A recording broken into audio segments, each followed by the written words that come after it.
I believe our message today is just proper because every now and then we have to go back to that basic question, what on earth am I here for? Even myself, I have been a believer for many years already, but when confronted with a lot of things happening in my life, mapapatanong pa rin ako, what on earth am I here for? O kaya with the ministry that God has brought us, mapapatanong ka rin, Lord, paano nga ba kami napunta dito? Why do I have to go through this? Why do I have to engage myself with this kind of ministry? So what on earth am I here for? So I believe this is a question. Going back to a basic question again, can we again ask ourselves, what drives us? What drives us? What drives our lives? Would you agree with the observation of King Solomon when he became a gray-haired individual? Sabi niya sa Ecclesiastes 4, verse 4, "And I saw that all labor and all achievement is spring from man's envy of his neighbor." Would you agree with that? Or does that resonate somehow? That sometimes what motivates people, especially those who do not know the Lord yet, is because of what he or she has seen in his neighbor or office mate. Kaya, sige, magpagbubutihan ko rin. Di ba kung minsan yung mga magulang, unknowingly, sinasabi sa mga anak, anak, mag-aral ka, tingnan mo si kuya, kuya, tingnan mo yung kapitbahay natin, ang layo na nang narating. So, kaya mukhang tama si King Solomon, So, that's a question, or that's a motive that would sometimes propel us or cause us to do something. But I believe God has a better motive for us. But before we go on with the Word of God, or the passages from God's Word, ito pa, mga katanungan. Next, what on earth am I here for? Is it to make money? To become famous, to become powerful, to accumulate possessions, to enjoy pleasures? Now, don't get me wrong. All those things actually, by itself, per se, nothing wrong with all those things. But if those are the only reason why we are living here on earth, then I'd like to remind us, everyone, that that is really wrong. Something is wrong. That's why we have this message today. And that brings us to three greatest questions that people ask. So let me present this again. I have shared this message sometime already. So first question is the question of existence. Una is, why am I alive? Especially when you are going through a threatening portion of your life, mapapatanong ka, bakit nga ba ako nabuhay pa? It doesn't make sense. Why am I alive? Pwede bang hindi na lang? And another question that we ask, a basic question, is the question of significance. Does my life matter? That's why sometimes when we are invited or we are requested to appear before our family, or sometimes mga reunion, hindi naman nila ako mapapansin na wala ako because I think I have no significance. Isa lang yan sa mga occasions that we think of ourselves as we don't matter. But that is a lie. And the third question, basic question, is the question of intention. So what is my purpose? Okay, so I am alive, yes, all right. And sige, I would like to believe na may significance naman ako, pero ano talaga ang purpose ko sa buhay? So yan ang ating pag-uusapan in several minutes. So let's dive ahead to the first question. Why am I alive? King Solomon, when he became very old, he surveyed the world around him. Yung kanyang opening lines doon sa Ecclesiastes, sabi niya doon, meaningless, meaningless, says the teacher, utterly meaningless. Everything is meaningless. Na kayo ba ay napapatanong na si King Solomon, after going through a very lavish and rich experience in his life. Pinaka-wise na person who's ever lived on earth. Pinakamayaman, pinakasikat. Nung panahon niya, people would be visiting him in droves.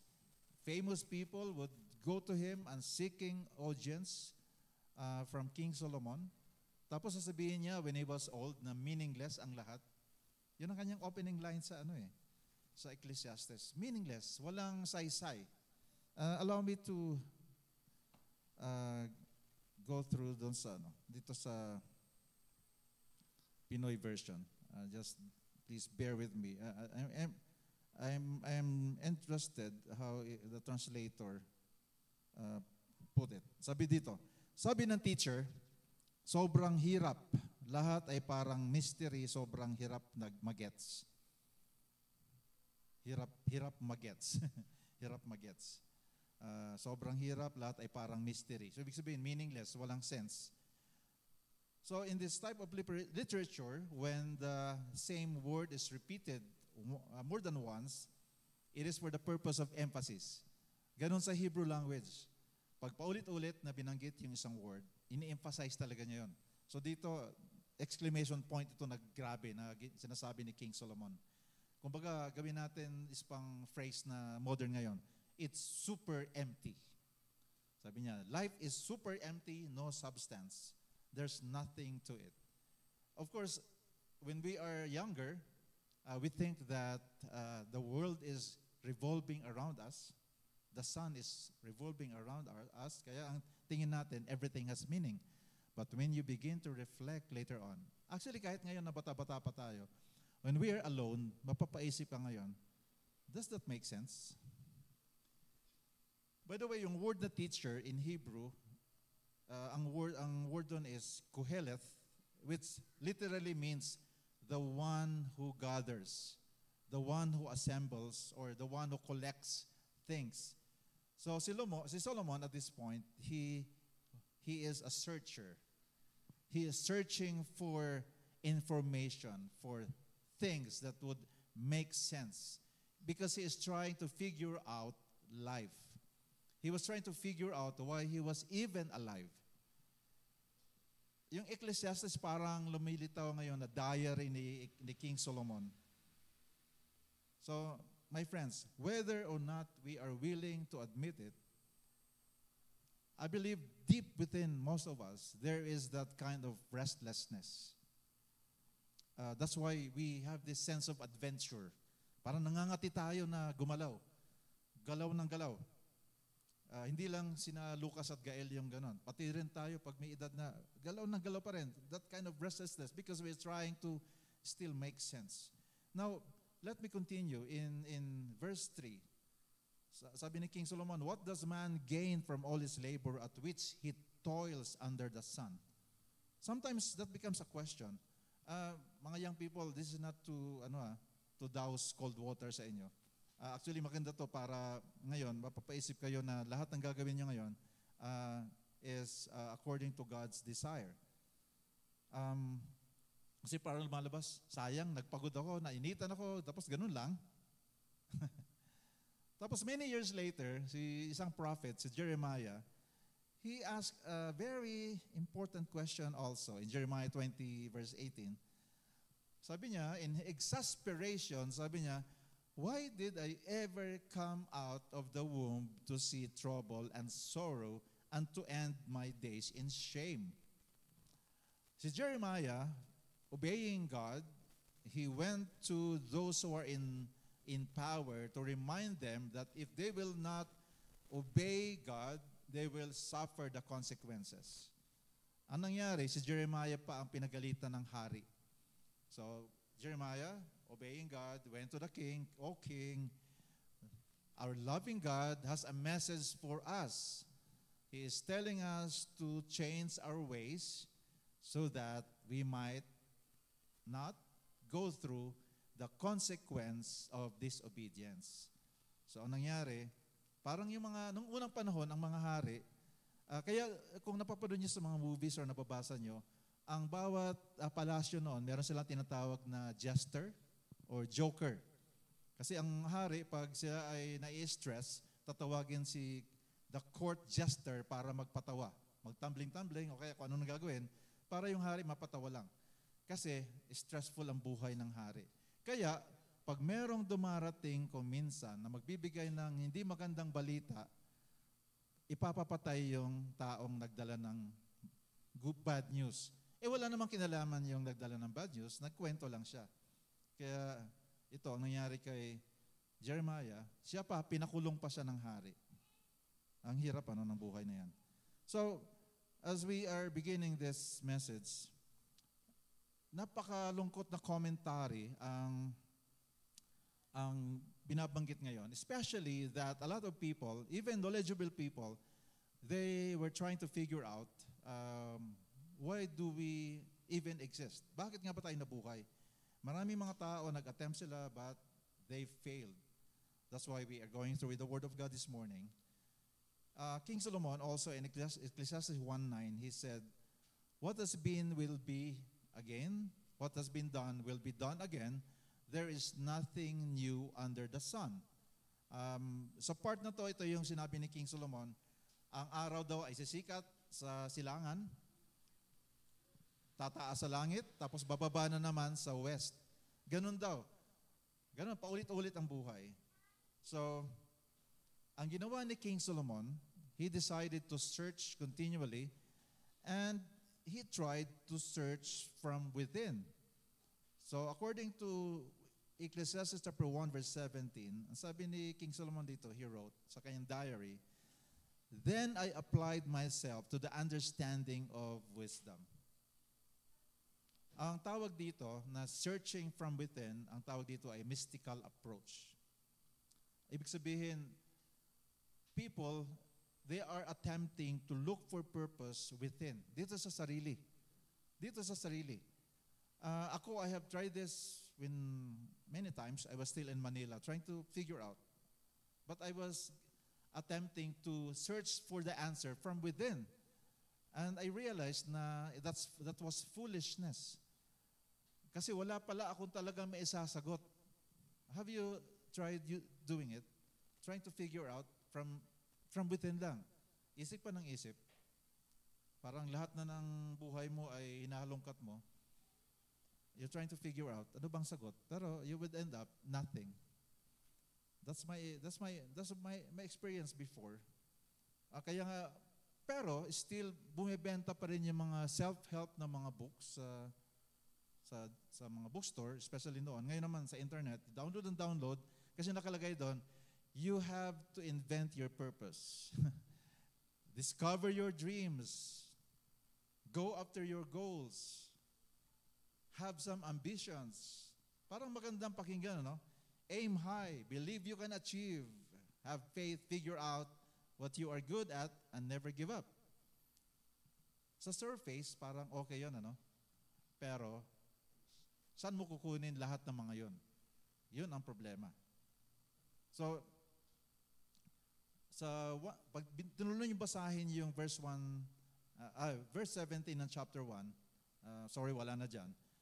I learned that this too is chasing after the wind. So, ang kadugtong niyan, then I applied myself to the understanding of wisdom, and then ang kadugtong niyan, I learned that this too is a chasing after the wind. So, it's nothing. Walang kapupuntahan. Tapos, sige, wala akong makita sa sarili ko. I cannot find the answers from within. So, ang gagawin ko, maghahanap ako ng kasagutan sa paligid. Ito na. I'd like to present to you some philosophies that have emerged as people would try to look around for answers. Sabi ng survivalist. Sabi niya, ang purpose natin ay mabuhay lang. Okay na ba yon? Mabuhay ka lang, yun na yun. Basta, as long as you live, okay na yun. Yun ang purpose mo. Sabi ni King Solomon sa verse 11 ng Ecclesiastes chapter 1, there is no remembrance of men of old, and even those who are yet to come will not be remembered by those who follow.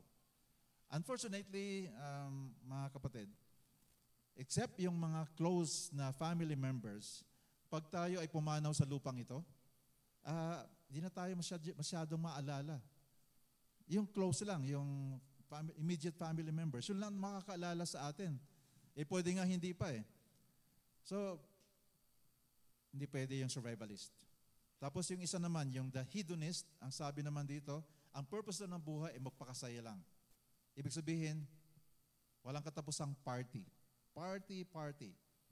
Pero sabi pa rin ni King Solomon, I denied myself nothing, my days desired, I refused my heart, no pleasure. Naalala niya na yon. Tapos sabi niya, I said of laughter, it is a madness. And of pleasure, what does it accomplish? So actually, I can confess also that some years ago, I thought that this is the way to live. Walang katapusang gimmick. Alam niyo na yun, no? Na kami ni Flora noon ay nagba-bar hopping. So, nag-try din ako ng mga chemicals, alcohol. And nung estudyante pa ako at nagtatrabaho sa Manila, ibang chemical. Tapos sabi naman ng isang materialist, life is all about the acquisition of toys. Things pala. Actually, kaya ako nasabing toys kasi ito yung may sticker. Kung nakita niyo na sa mga bumper ng sasakyan, he who has the most toys wins. Di ba? So, unfortunately, di natin kaya mabili lahat ng toys. Kahit na mapuno pa. Katulad ng mga apo namin. Parang lahat na gustong bilhin doon sa Toy Kingdom. Tuwing mapadaan si Gael, talagang hindi siya mapakali. Ganun din, pag lumaki tayo, nag-iiba nga lang yung toys. Pero it does not give sense to our lives. Si King Solomon, when he was younger, pinaglaruan niya mga babae. Kaya meron siyang 700 na wife.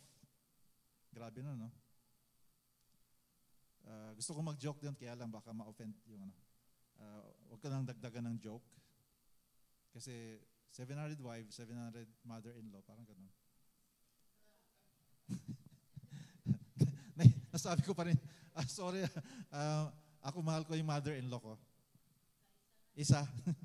Isang mother-in-law. Kaya, King Solomon.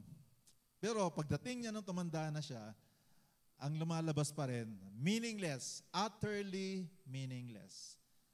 700 wives and 600 concubines. Kaya buti na lang, pagdating sa chapter 3, ng verse 11, sabi ni King Solomon, he realized that God has set eternity in the hearts of men. But before we do that, meron pa palang isa, dinagdagan ko. Fatalist. Ito naman, ang sabi ng fatalist, ang kanyang paboritong kanta ay yung, Que sera, sera, whatever will be, will be. Bahala na si Batman. Parang ganun yun. Para sa atin, bahala na si Batman. So, may plano ka ba? Wala, bahala na si Batman. Whatever will be, will be. Tapos yung naturalist naman, magparami lang. Sige, magparami ng angkan. Sige, damihan natin ang anak natin para maraming katulad ni Vio. Buti na lang, 3 lang lumabas sa amin. So, now, my friends, reminder to sa atin. If we want to find out why we are alive, we must look up and discover what God has to say. So in Ephesians chapter 1 verse 4, ito yung revelation ni God kay Paul. Long before he laid down the earth's foundation, he had us in mind and settled on us as the focus of his love to be made whole and holy by his love. That's wonderful. That's why we have to look up, go to God to find the answer to the question, why am I alive? Isang paborito ko rin na verse from Zephaniah chapter 3 verse 17. Usually ginagamit ito ng mga worship leaders. The Lord your God is with you. He is mighty to save. He will take great delight in you. He will quiet you with his love. He will rejoice over you with singing. Amen. LJC family, and online community, God does not want to give you a piece of His mind. He wants you to give you a piece of His heart. So why are you alive? I am alive. I was created by God to be loved by God. Can you tell that to yourself this morning? God created me so that He can love me. To be loved by God. To be loved by God. Kaya ka pinanganak para mahalin ka at maranasan mo pag-ibig ng Diyos. Kahit na kuminsan sasabihin mo, di ko naman ramdam yon. Pero that's why I always challenge you. Punta kayo sa journal ninyo. Pakisulat pa rin talaga doon yung mga bagay na you would like to thank God for. And you will emerge.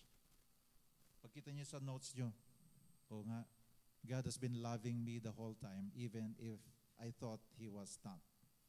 Now, that brings us to another question. The question of significance. Does my life matter? Si Isaiah, si Prophet Isaiah, he wrote, probably it was a bad day for him, kaya nagsulat siya sa 49 verse 4, sabi niya, but I said, I have labored to no purpose. I have spent my strength in vain and for nothing. Ito, ibang version to. Same ano yan, same passage, but in the Julvin translation. Sabi niya, my work all seems so useless. I have spent my strength for nothing and for no purpose at all. Honestly, mga ka-life journey, naiisip ba natin ito kung minsan? Especially when we are having a terrible day. After you have done everything, sometimes you do things for people, and then you would end up being accused of doing bad. Sometimes, in our disappointments, frustrations, mapapasabi na ganito eh. Wala palang kwenta yung mga pinagagawa ko. Ginawa ko ng lahat, pero para saan? Para saan?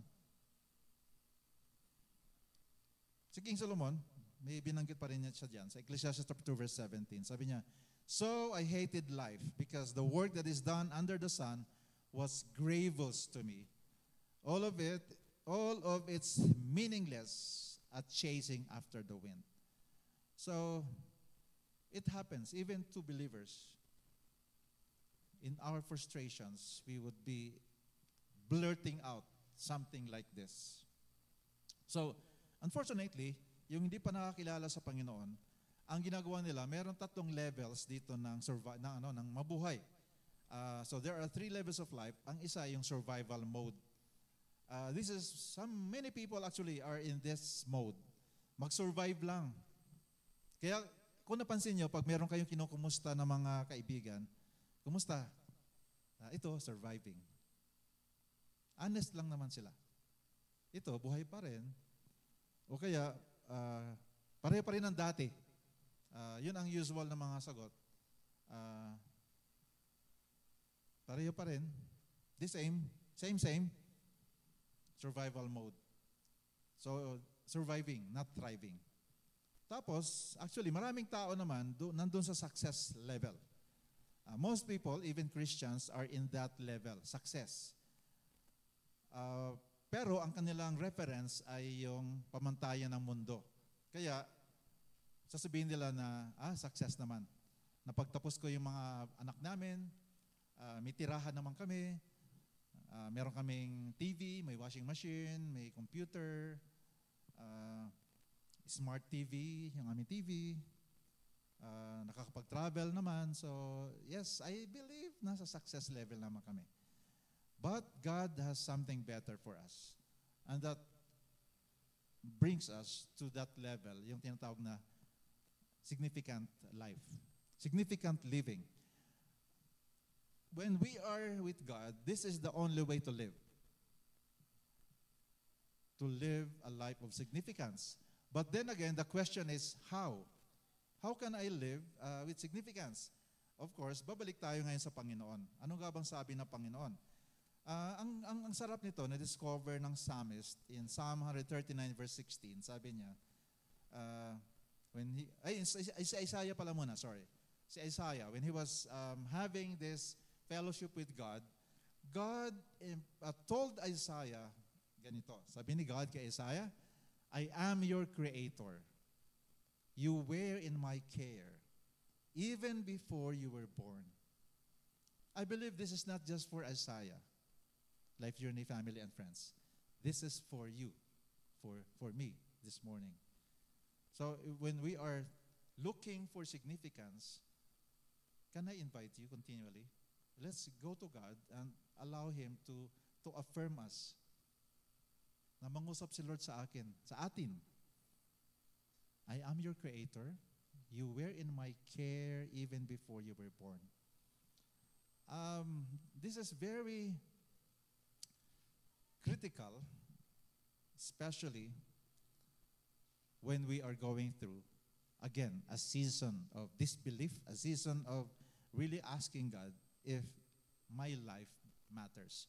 May halaga ba ang buhay ko? So, dito ngayon, kung may halaga si Lord, kung may halaga ako sa Panginoon, so therefore, may halaga talaga pala ako. At di ko kailangan hintayin muna ang sabihin ng sarili ko at ng mga kapwa ko, kasi yung nag-create sa akin, siya ang mismo nagsabi na I care for you.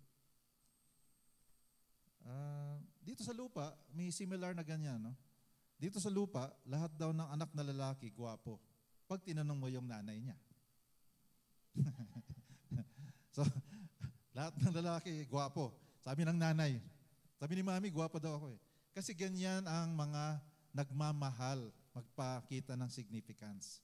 Kaya anak, gwapo ka naman talaga eh. So, yun. Pero, higit pa doon ang Panginoong Diyos. Amen? Walang nag-amen.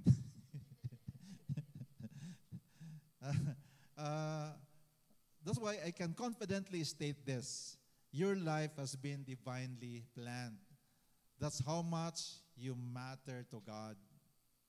He paid so much attention to your life. In case lang, ito, reminder to sa atin mga ka-Life Journey. In case lang na, para bang Lord, napapansin, di mo yata napansin Lord yung isang bahagi ng buhay ko. Akala lang natin yan.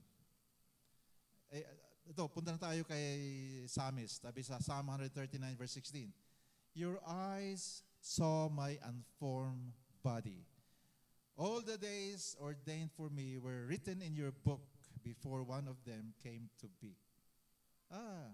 Ang ganda, no? Ang diary ni Lord, advanced. Bago pa mangyari, nakasulat na, nakaplano na kung paano mag-unfold yung buhay natin. Napatanong ba kayo if probably God is playing games with us? Si God ba ay kino-confuse tayo? Kasi katulad dito, sabi sa Bible, we matter to God. And yet sometimes, it seems we do not. Diba? Kung minsan napapatanong tayo, Lord, nasaan ka? Kaya nga maganda yung kanta ni, ni Gary Valenciano, yung natutulog ba ang Diyos? It's a question that people would ask. But as the lyrics continued, di naman pala natutulog si Lord. Pero in reality, yun ang pakiramdam natin kung minsan. But again, the Word of God is here with us, telling us that God wants you to know the meaning of life. He wants you to know that He has a reason why we exist. In Psalm 33 verse 11, let's read together. But the 1, 2, 3, go. But the plans of the Lord stand firm forever, the purposes of His heart through all generations. Iba yung version dito sa iba yung version dito. His plans endure forever, His purposes last eternally. All right. It's another version, but the same message. Kasi yung through all generations, ibig sabihin nito, ang implication ng through all generations, it's infinite or eternal. Dito sa translation na to, diretso na. Eternally.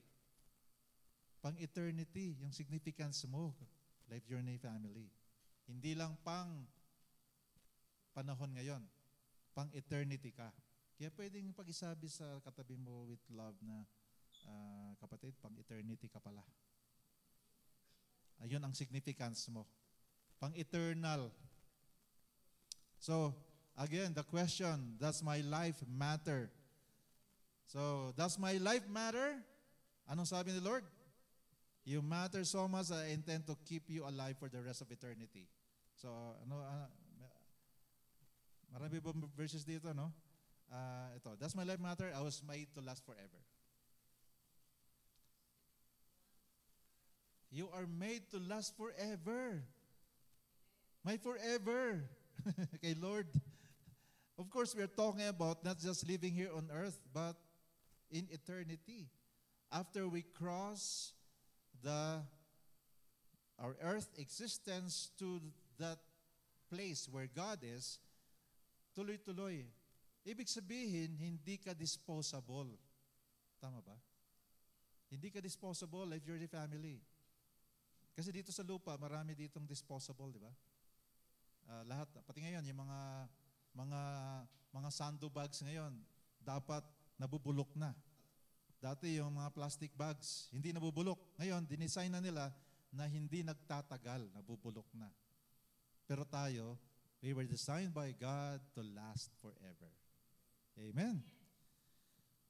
Hi, thank you, Lord.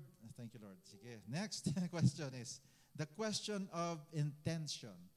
Ano nga ba ang aking purpose sa buhay? What is my purpose? Yung psalmist, again, kaya kung napansin niyo mga ka-Life Journey, hindi lang si Jeremiah na frustrate, hindi lang si King Solomon, pati rin si King David, at marami pa sa Bible, marami. Kaya ibig sabihin, wala silang pinagkaiba sa atin.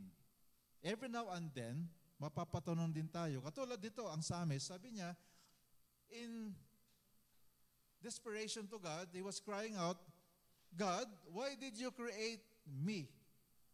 For nothing? For nothing? So, tanong ba yun? Ganun ba? Did you create me for nothing? So, sige, tingnan natin tong sa screen ngayon. Can you see it?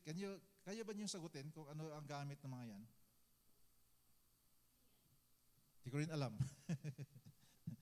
What are these for? Well, sa tingin ko, wala nakakaalam yan eh. Meron doon similar, parang ballpen hammer yung isa, pero hindi eh. So, ang honest na sagot dyan, I don't know either. So, how do we solve a problem like this? How do we find our purpose? So, if you don't know how a tool is used or something, ang purpose ng isang bagay, we can either misuse it or abuse it. So, ano ang solution? Of course, go to the manufacturer or basahin yung manual. Yun, ang solusyon. So that brings us to ourselves as well. How do we find our purpose? Of course, we go to our Maker and then we look to His manual.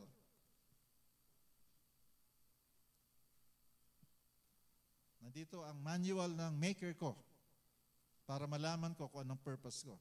So if you're asking for purpose, again, go to your Maker and then also look in the manual. In Ecclesiastes chapter 12, verse 13, now all has been heard. Here is the conclusion of the matter. Fear God and keep His commandments, for this is the whole duty of man. Fear God. Ibig sabihin, magkaroon tayo ng banal na pagrespeto sa Panginoon. We should experience acknowledging that He is God and we are not. That He is above all things. That God is not something to be considered just an option. But God is God. He is God. Ibig sabihin nito, we need to take God seriously. And second, we need to do what God says. So if we are taking God, pag siniseryoso natin na merong Diyos na kilala natin na personal na Diyos at buhay na buhay, then ibig sabihin, kung ano sinabi niya, bigyan din natin ng pansin. Kaya maganda yung prayer kayo na ni Brother Edel na to obey. When we know God, we trust Him, and then we obey. Why do we have to do that? Why do we be serious in acknowledging Him seriously and also doing what He wants us to do? Ang maganda sa naging journey ni King Solomon nung pagtanda na niya, eventually nag-end up siya worshiping the Lord. Sinimulan lang naman niya sa kanyang diary na na-realize na that everything does not make sense. But then he ended up declaring that we all need God and God is God. And that's why it's very important for people to allow God in our lives. Ang sarap ng kanyang pagtanda, no? Although hindi nga lang maganda yung unang simula ng kanyang pagtanda, pero later on, meron siyang iniwan sa atin na napakahalagang mga bagay.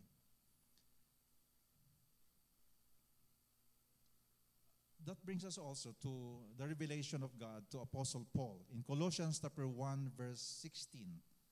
For everything, absolutely everything, above and below, visible and invisible, everything got started in Him, in God, and finds its purpose in Him. So have you noticed? Balik tayo ng balik kay God. Balik tayo ng balik. Why are we alive? Dahil kay God. Bakit tayo may value? Dahil din kay God. Ngayon, ang purpose natin, malalaman lang natin kung pupunta tayo kay God. In Ephesians chapter 1 verse 11, it is in Christ that we find out who we are and what we are living for. Part of the overall purpose He is working out in everything and everyone.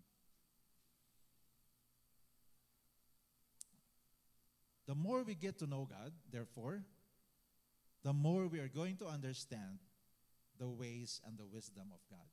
So more God, more understanding of our purpose in life. So on the other hand, sa kabaliktaran ng equation, less God, less time with God, then less and less understanding of our purpose. So that's why we would end up confused if we are drifting away from God.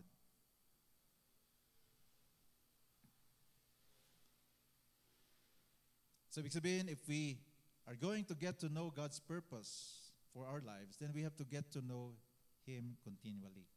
It doesn't stop when the moment that we receive Him as Lord and Savior, dapat tuloy-tuloy. That's why I'm looking forward to the workshop later on for the core group. Nandito ngayon.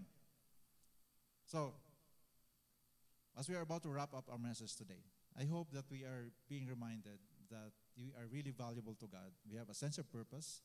Ang pagkabuhay natin ay hindi lang random, na si Lord walang magawa, kaya inalaw niyang nabuhay ako ngayong nung 20th century hanggang ngayon 21st century.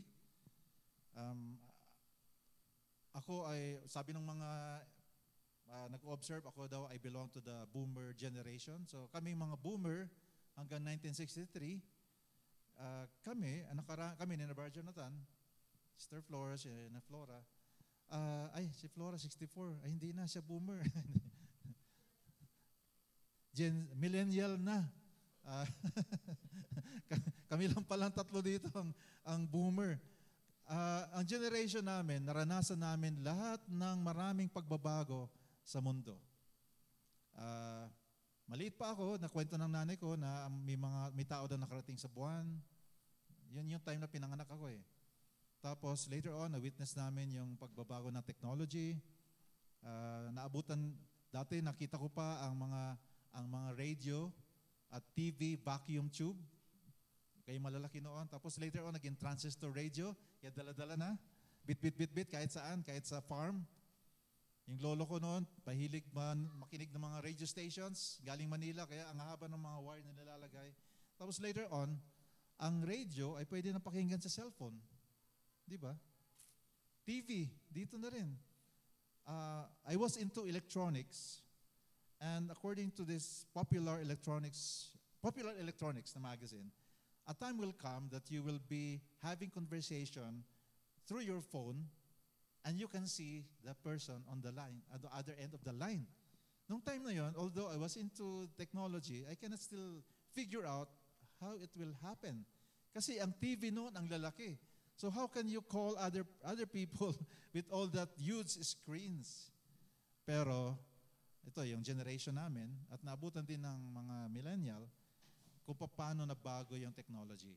That's why, because of those changes, a lot of changes, sometimes it would end up confusing us. Nakaka-confuse. Pero lalo na ngayon, yung mga millennials at mga Gen Z, araw-araw may nababago. Kaya ang dami niyong options. Kaya nga, jokingly ito, Paul, I would love saying this. Kami, nabuhay kami noon na simple lang ang choices. Pag pumunta kami sa tindahan, pabili ng Coke. Coke talaga. O kaya Pepsi, yun lang. Pero ngayon, pabili ng Coke. Ano pong Coke? Coke in cans? Sa bote? Sa plastic? Mapapaisip ka. Tapos, okay, sa bote. Ano po? Yung Coke Zero or Coke Light? Coke na regular? Ang dami, ano? Teka, naguluhan ako eh. Pwede bang tubig na lang? Sir, ano po? Service water or bottled water? Bottled water. Anong brand, sir? So, kaya ano, no? That's why you really need wisdom coming from God because these are confusing times.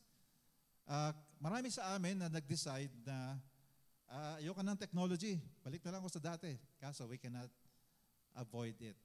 Kasi pag di kami gumamit ng technology, di namin makakausap yung mga mahal sa buhay. Di ba, Brother Jonathan?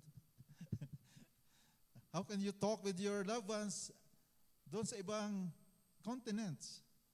So, kaya yung mga daliri, nahirap na hirap. Si Flora, araw-araw, kailangan turuan namin paano gumamit ng cellphone eh. Parang joke ito, no? Pero ganun, that's why we need to really be able to settle the 3 questions that confronts everyone. And more than us getting to understand all this, now, Life Journey people, you have the instruction from God to share these things to the people you love. Okay, meron na tayong understanding. I have purpose. I am significant. God made me alive so that He can love me. But how about your loved ones? Di ba kailangan din nila to? Kaya ngayon, as we wrap up, Dominic, paki-flash na yung stages in our spiritual journey. Seekers, they are seekers. These are people who are trying to find out if they are really with God. They would like to check it out kung si God ay relevant sa buhay nila. Pero ito, i-bless natin ito. Pag-pray natin itong mga ganitong mga tao. Tapos ang iba naman, mga spiritual infants. Ibig sabihin, they have started to place their faith upon God, but they are still in the process of growing. Yung iba naman ay stumblers. They have decided to follow God, but they keep on experimenting na hindi kasama si Lord, so nag-stumble along the way. And sometimes we stumble also because of our ignorance of the Word of God. And of course, there are strong saints. So, I believe this message this morning actually is for the strong saints. And God has called us to share this. Pero in case there are those who are listening here online, let me show this verse upon you para ma-encourage. It makes no difference. It makes no difference who you are or where you are from. If you want God and are ready to do as He says, the door is open. So regardless of our spiritual stage, God has opened His door for us that we might experience Him in His fullness. Amen. Can we all stand up, brothers and sisters? Ibig sabihin, it's never too late. It's not too late. It's not too late to go to God. It's not too late to be able to understand why do we exist, and to realize that because of God, we have significance, and that you have a reason, a purpose why you are alive. So let us pray. Heavenly Father, thank you for allowing us to realize that if it were not for you, we will not be alive. But because you made us, you must definitely, you have a purpose for each one of us, for me, for my brothers and sisters. We admit that sometimes we focus on our plans for our lives, not yours. But thank you for teaching us that even this church, we have been learning and learning, oh God, to focus on what you have to say to us, not on what we are thinking about. So God, cause us, Lord, to continue to go to your presence always. So Father, as your child, as your son, as your daughter, let me thank you, Lord, that you created me to be loved by you, and you created me to last forever, and that knowing my purpose begins with you. That everything begins with you. And thank you, Jesus, for revealing yourself to us.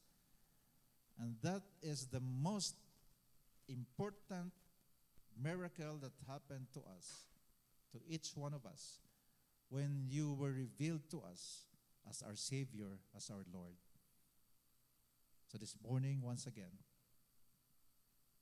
we commit ourselves unto you. Let your purpose prevail. Let the reason why we exist comes from you, Lord God. So Father, be honored, be glorified. Now for those probably who will watch this or watching this and you don't know for sure that you have a relationship with God, can I have this prayer and just join me? Father, I want to find out, why am I alive? What is the purpose of my existence? Does my life matter? Let me begin it right by welcoming you, Jesus, into my life. I acknowledge my need for you. I confess my sinfulness. Welcome into my life as my Lord and Savior. From this day on, would you direct me, O God? Amen.